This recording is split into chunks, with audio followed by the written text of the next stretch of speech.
Muy buenos días a todos, ¿cómo les va? Bueno, en esta oportunidad nos toca seguir avanzando con los inmunosupresores, pero en este caso vamos a ver los anticuerpos monoclonales.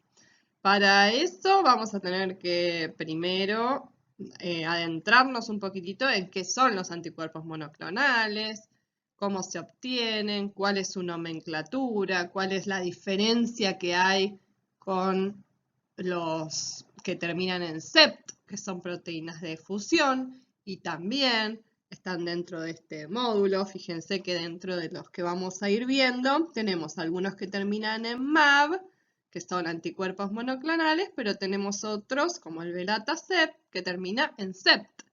Y eso es una proteína de fusión, así que tendremos que ver las diferencias entre anticuerpos monoclonales y proteínas de fusión también para entender un poquitito hacia dónde apuntan unos y hacia dónde apuntan otros, ¿sí?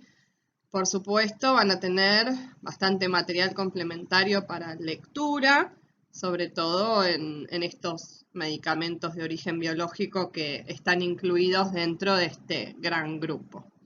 Bienvenidos entonces a este tercer módulo. Arrancamos con los temas.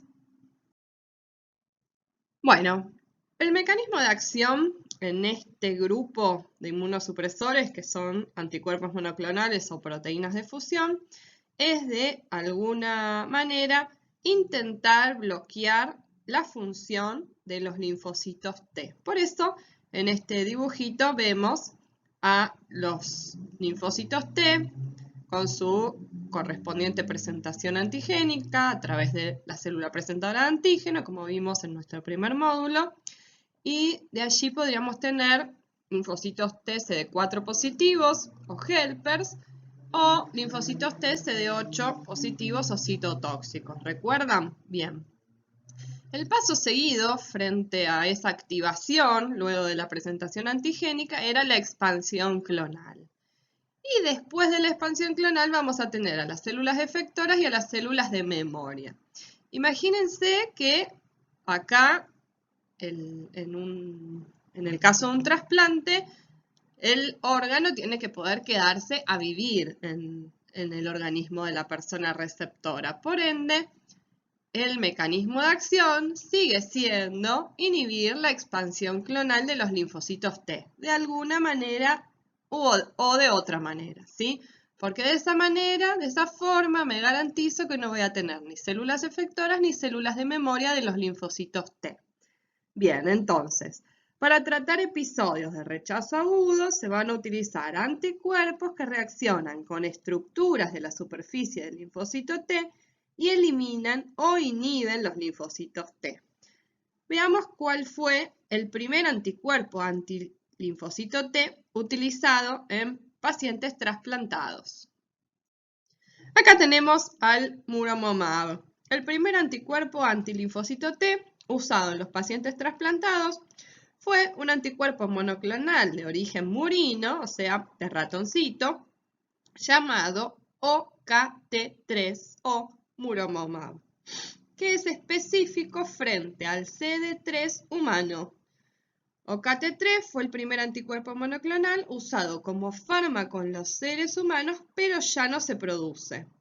También se han utilizado en la clínica durante muchos años para tratar el rechazo agudo de aloinjerto, los anticuerpos policlonales específicos de caballo o conejo frente a una mezcla de proteínas de superficie del linfocito T humano, llamada también globulina antitimocítica.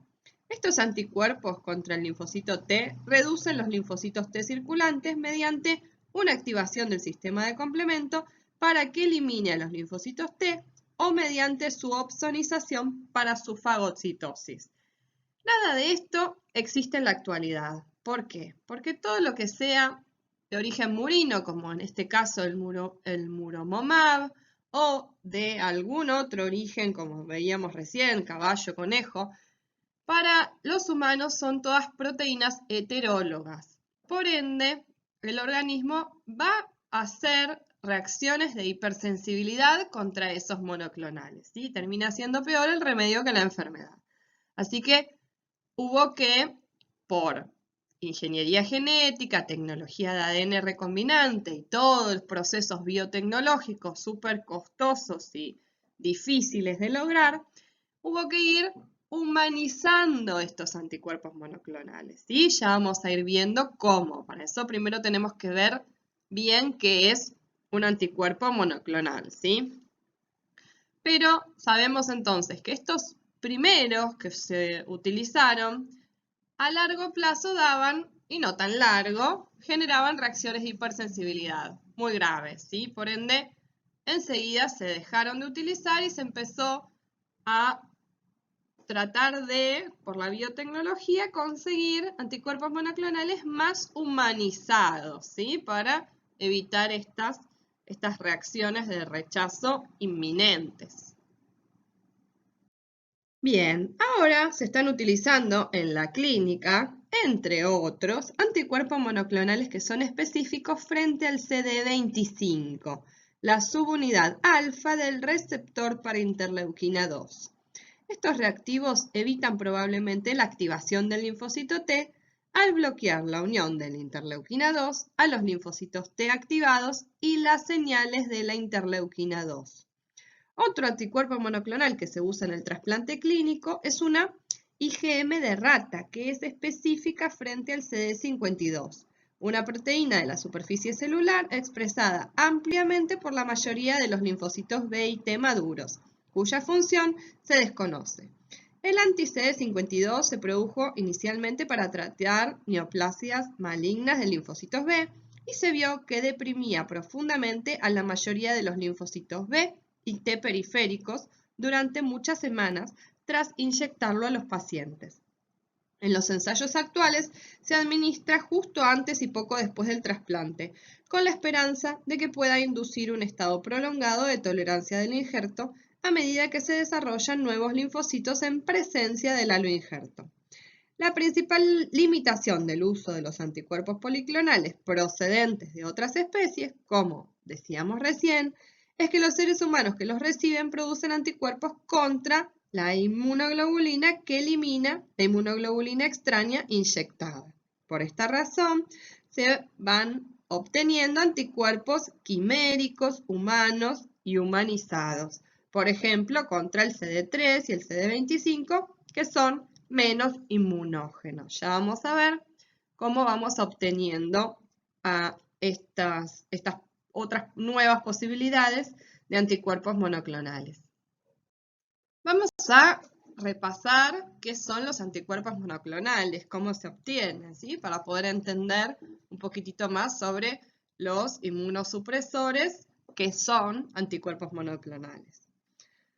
Un tumor de células plasmáticas, mieloma o plasmocitoma, como la mayoría de los tumores de origen celular, es monoclonal y por tanto produce anticuerpos de una sola especificidad.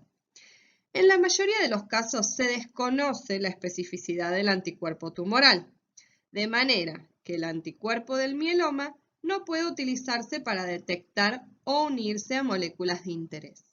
Sin embargo, el descubrimiento de anticuerpos monoclonales producidos por estos tumores llevó a la idea de que es posible producir anticuerpos monoclonales similares de cualquier especificidad deseada, inmortalizando células secretoras de anticuerpos individuales a partir de un animal inmunizado con un antígeno conocido.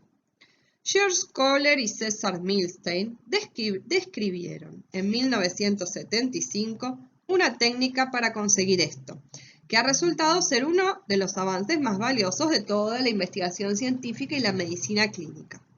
El método se apoya en la fusión de linfocitos B procedentes de un animal inmunizado, habitualmente un ratón, con una línea celular inmortal de mieloma y el cultivo de las células en condiciones en las que las células normales y las tumorales no fusionadas no puedan sobrevivir, como se ve en la figura que tenemos en pantalla.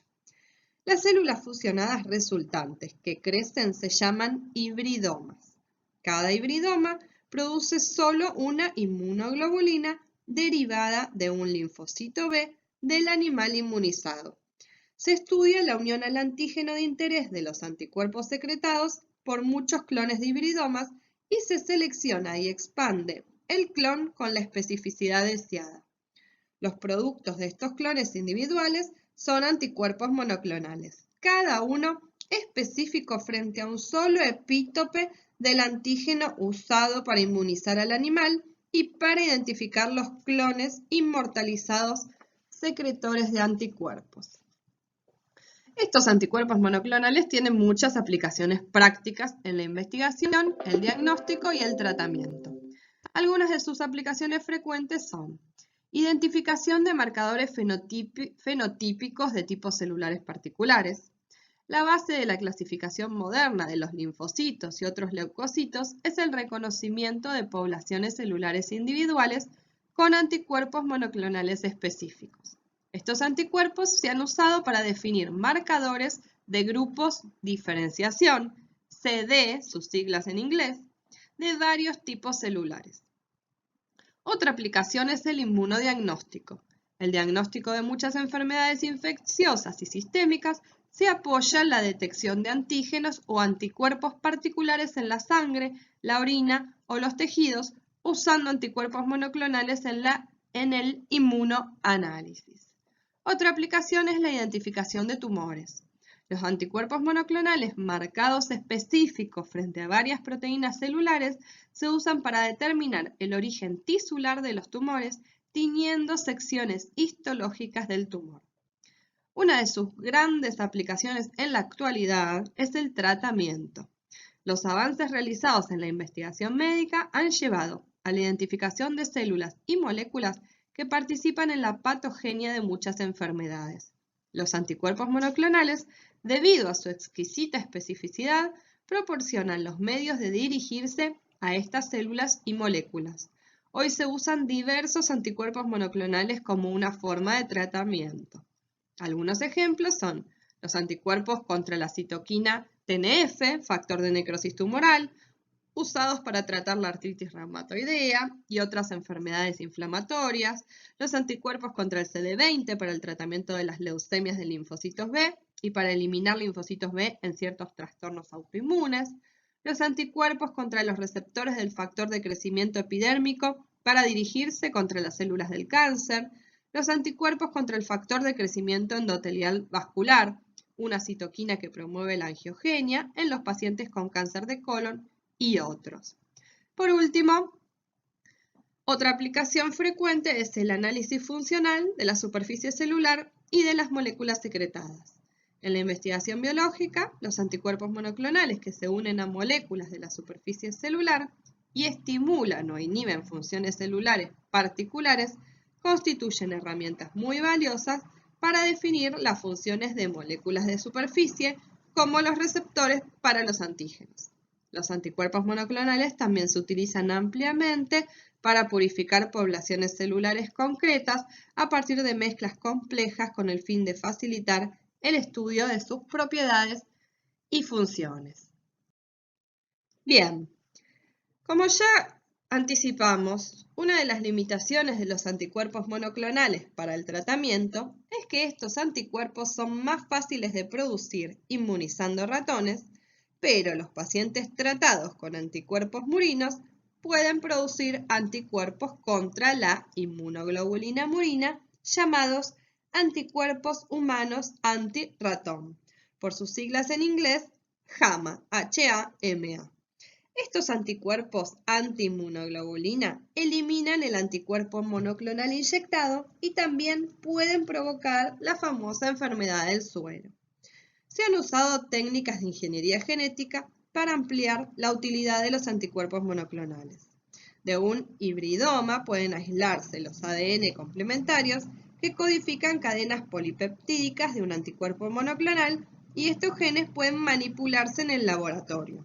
Como se ha expuesto antes, solo porciones pequeñas de la molécula de anticuerpo son responsables de la unión del antígeno.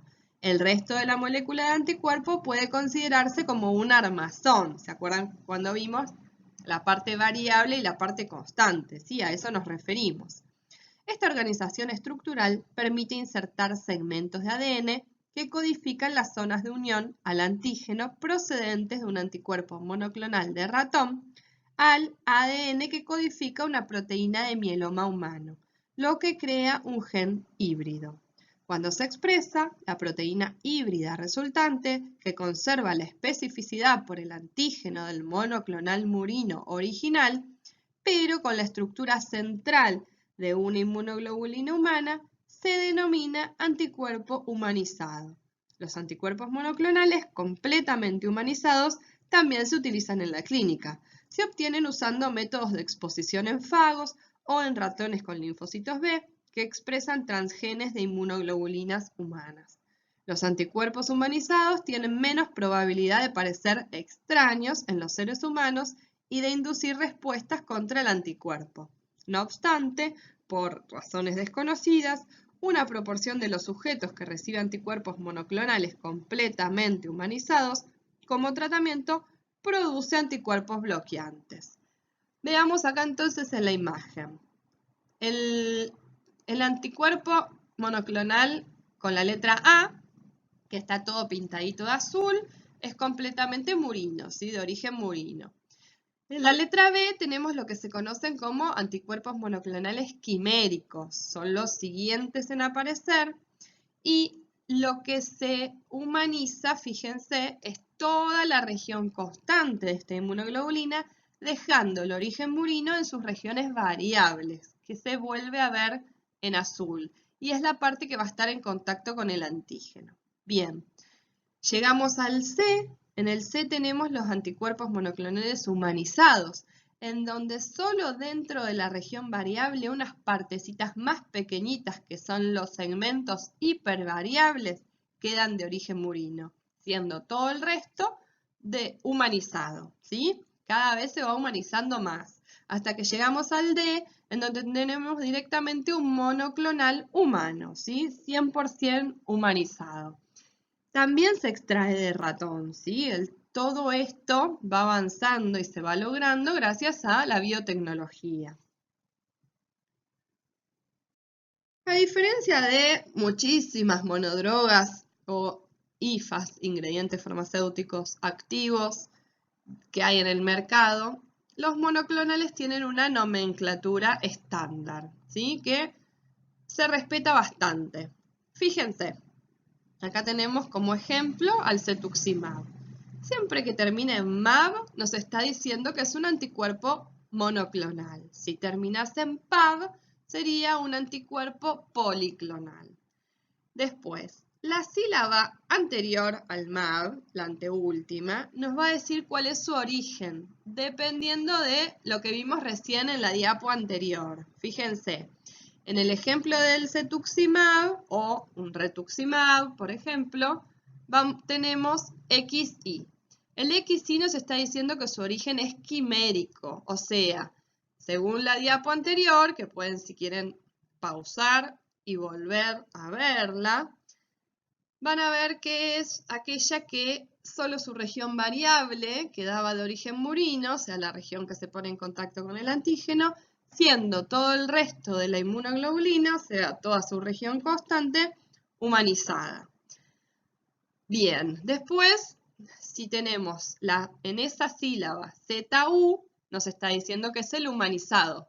En nuestra diapo anterior sería la letra C. Y si tenemos la letra U, que en general va con una M adelante, MU, nos va a decir que es completamente humano el origen. O sea, la letra D que veíamos en nuestra diapo anterior. Bien, si vamos a la sílaba anterior a la del origen, en este ejemplo sería TU, nos va a decir cuál es el tipo de diana, o sea, hacia dónde apunta este anticuerpo monoclonal. En el ejemplo que tenemos en pantalla con TU, nos está diciendo que apunta a tumores, o sea, va a ser un anticuerpo monoclonal antitumoral. También podríamos tener LI, que va a apuntar al sistema inmune. También podríamos tener B corta I, que va a apuntar a un virus, ¿sí? O alguno de los otros que vemos en pantalla. Y la primer sílaba entonces es la única que queda a criterio del fabricante. Fíjense cómo hay una nomenclatura establecida y que muy rápidamente con el nombre, en este caso del ingrediente farmacéutico, podemos saber qué tenemos. ¿Qué es? ¿Es un monoclonal? Sí. ¿Cuál es su origen? ¿A dónde apunta? Solamente con su nomenclatura. Acá en pantalla tenemos otros ejemplos de anticuerpos monoclonales. Fíjense, tocilizumab. Vayan analizándolos, desglósenlo. Fíjense, termina en MAB, antes tiene MO, antes tiene TU. ¿Sí? Vamos viendo hacia dónde apunta y cuál es su origen. En el segundo tenemos el rituximab, en el tercero tenemos el tocilizumab. Acá aparece ZU como origen y aparecen dos posibles dianas. Presten atención al tocilizumab, ¿sí? Párense en el tercer ejemplo de la pantalla. Termina en MAB, es monoclonal. Tiene ZU que nos va a decir que es humanizado. Y después tiene LI que apunta al sistema inmune y tiene CI que apunta al cardiovascular, al sistema cardiovascular. Entonces le están poniendo dos posibles dianas, que esto es factible, ¿sí? Bien, después, en cuarto lugar, está el adalimumab, que aparece el LI nuevamente, apunta al sistema inmune, y en cuanto a su origen, MU, y al final de todo aparece algo que termina en sept. Y en el ejemplo que tenemos acá, el etanercept, ya estamos hablando de las proteínas de fusión. No tienen la misma nomenclatura que los monoclonales. Lo único que sí está establecido es que si terminan en sept, son proteínas de fusión. Veamos entonces qué son las proteínas de fusión. Miren el dibujito. Es una parte de una inmunoglobulina, más específicamente la región constante, ¿sí? De la inmunoglobulina, pero en la región variable hay como dos circulitos. Esas son las proteínas que están fusionadas a esta región constante del anticuerpo monoclonal. Entonces, son moléculas de fusión solubles formadas por la porción extracelular de un receptor de membrana con una función activadora, la cual va unida a la región constante de una inmunoglobulina. Son capaces de activar el sistema de complemento justamente a través de esta porción constante de la inmunoglobulina. Esa es la ventaja de la fusión, ¿sí? De la proteína con la región constante de la inmunoglobulina, que esa región constante va a ser capaz de activar el sistema de complemento, que recuerden que es necesario para desencadenar cualquier respuesta inmune. Ahora que sabemos entonces que es una proteína de fusión, veamos el belatacept. Es un bloqueante selectivo de la coestimulación de los linfocitos T.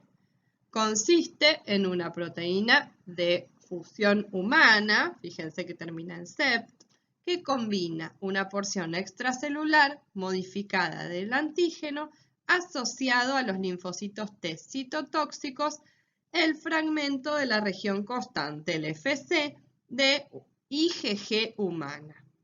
Bloquea la señal de coestimulación al unirse a los antígenos CD80 y CD86 de las células presentadoras de antígeno. Y de esta manera termina inhibiendo la activación completa de los linfocitos T. Fíjense en la imagen, ¿sí? Se ve el CD80, el CD86, cómo logra el belatacept unir esas señales coestimulantes, por ende no pueden unirse a su ligando en el linfocito T, ¿sí? Son señales coestimulantes que se expresan con un ligando y un receptor entre la célula presentadora de antígeno y el linfocito T, en este caso, ¿sí? Al inhibir esas señales coestimulantes, los ligandos no llegan a interactuar con los receptores, por ende, por más que haya reconocimiento antigénico, al no estar las señales coestimulantes, no se desencadena la activación del linfocito T. Porque fíjense abajo, parecería que el MHC, el complejo mayor de histocompatibilidad de esa célula presentadora de antígeno, está presentando los péptidos sin problema al TCR del linfocito T. ¿Lo ven debajo? Pero no alcanza solamente con el reconocimiento antigénico. En el módulo 1 habíamos visto que además necesitábamos cierto tipo de cierta fuerza de unión. ¿Se acuerdan? Era importante también el tiempo y la cantidad de antígeno. Y habíamos visto también que las señales coestimulantes influyen también. Entonces, la presentación, recuerden, entre el TCR y el MHC de la célula presentadora de antígeno, en este caso, esa presentación antigénica, solamente ahí estaría actuando o sería un antígeno. Con las señales coestimulantes, ese antígeno pasaría a ser inmunógeno. ¿Se acuerdan lo que vimos en el primer módulo? Entonces, al no estar las señales coestimulantes o inhibirlas como hace el belatacept, ese antígeno nunca llega a ser un inmunógeno. Entonces, si no es inmunógeno, no desencadena la respuesta inmune. Entonces, no entra el linfocito T en expansión clonal, por lo tanto, está actuando esta proteína de fusión, belatacept, como un antilinfocito T. ¿De qué manera? Inhibiendo las señales coestimulantes. Bien, este belatacept es un derivado de otra proteína de fusión, que es el abatacept, que se usa en los trastornos autoinmunitarios, aquellos que son muy inflamatorios, como por ejemplo la artritis reumatoidea. Bueno, acá tenemos otro, el daclizumab, que fue un anticuerpo anti-TAC, inmunoglobulina G, humanizado, de origen recombinante, que actúa o actuó como antagonista de los receptores de interleuquina 2. El daclizumab se unía con gran especificidad a la subunidad alfa o TAC del complejo receptor interleuquina 2 de alta afinidad expresado en células T activadas e inhibe la unión y la activación biológica de la interleuquina 2. Su administración, por lo tanto, inhibía la activación de los linfocitos T mediada por la interleuquina 2. Una vía determinante en la respuesta inmunitaria celular implicada en el rechazo del aloinjerto. El tema del daclizumab es que el año pasado fue retirado del mercado, en el 2018, por su gran cantidad de efectos adversos. Por supuesto, tanto del anterior como este y de los que sigan van a tener material complementario para que puedan leer y profundizar, sobre todo con todo lo que respecta a los efectos adversos, que son muchísimos. Tienen que tener en cuenta que los anticuerpos monoclonales nunca son de primera elección. Van a ver que siempre hay otras alternativas disponibles terapéuticas antes, y cuando se agotan esas primeras alternativas, esas primeras líneas, recién ahí se recurre a los monoclonales, porque justamente tienen muchísimos efectos adversos. Con el basiliximab se logra un similar mecanismo de acción al anterior, pero que continúa en el mercado, ¿sí? No fue retirado, por lo tanto no tiene los efectos adversos del otro. El basiliximab es un anticuerpo monoclonal quimérico que actúa contra la cadena alfa del receptor de la interleuquina 2, el antígeno CD25, el cual se expresa sobre la superficie de los linfocitos T como respuesta a estímulos antigénicos. El basiliximab se une específicamente y con gran afinidad al antígeno CD25 de los linfocitos T activados que expresan el receptor de interleuquina 2 de gran afinidad. Esto impide la unión de la interleuquina 2 al receptor, que es una señal crítica para la proliferación de células T en la respuesta inmunitaria celular implicada en el rechazo de injertos. Fíjense cómo tenemos el mismo mecanismo de acción que el anterior, inhibir la interleuquina 2 para que no haya proliferación de linfocitos T, pero logrando quitar esos efectos adversos que hicieron que el anterior fuese retirado del mercado. También les dejamos más información sobre el basiliximab adjunta como material complementario. Bueno, hasta acá llegamos con el material audiovisual de este tercer módulo, ¿sí? Recuerden que tienen información para leer además del material ya que con este tipo de medicamentos de origen biológico hay bastante información extra siempre para leer, ¿sí? Sus prospectos como sus fichas técnicas suelen ser muy pero muy largas, así que intentamos hacerles un resumen en el material audiovisual de las características más importantes, pero les dejamos adjunto todas las especificaciones técnicas de cada uno de ellos. Nos vamos a estar encontrando en 2 semanas con el módulo 4, en donde vamos a ver toda la medicación complementaria. ¿Por qué? Porque tener el sistema inmune totalmente suprimido, o sea, en cero, trae sus consecuencias. Así que los pacientes inmunosuprimidos, trasplantados, además de estos medicamentos inmunosupresores, que pueden ser los que vimos en el módulo anterior, o estos que estamos viendo ahora generalmente, los monoclonales, proteínas de fusión, se utilizan en la inducción del trasplante, en el pre y en el durante trasplante, ¿sí? Y como ya bien dijimos, los que vimos en el módulo anterior son los del tratamiento ambulatorio. Bien, estos inmunosupresores llevan el sistema inmune completamente a cero, eso trae sus consecuencias, por lo tanto, en el próximo módulo vamos a ver cuál es la medicación complementaria o la medicación asociada respecto de las patologías que se asocian a tener el sistema inmune completamente suprimido. Que tengan todos una excelente semana y nos encontramos en breve con el próximo módulo. Saludos.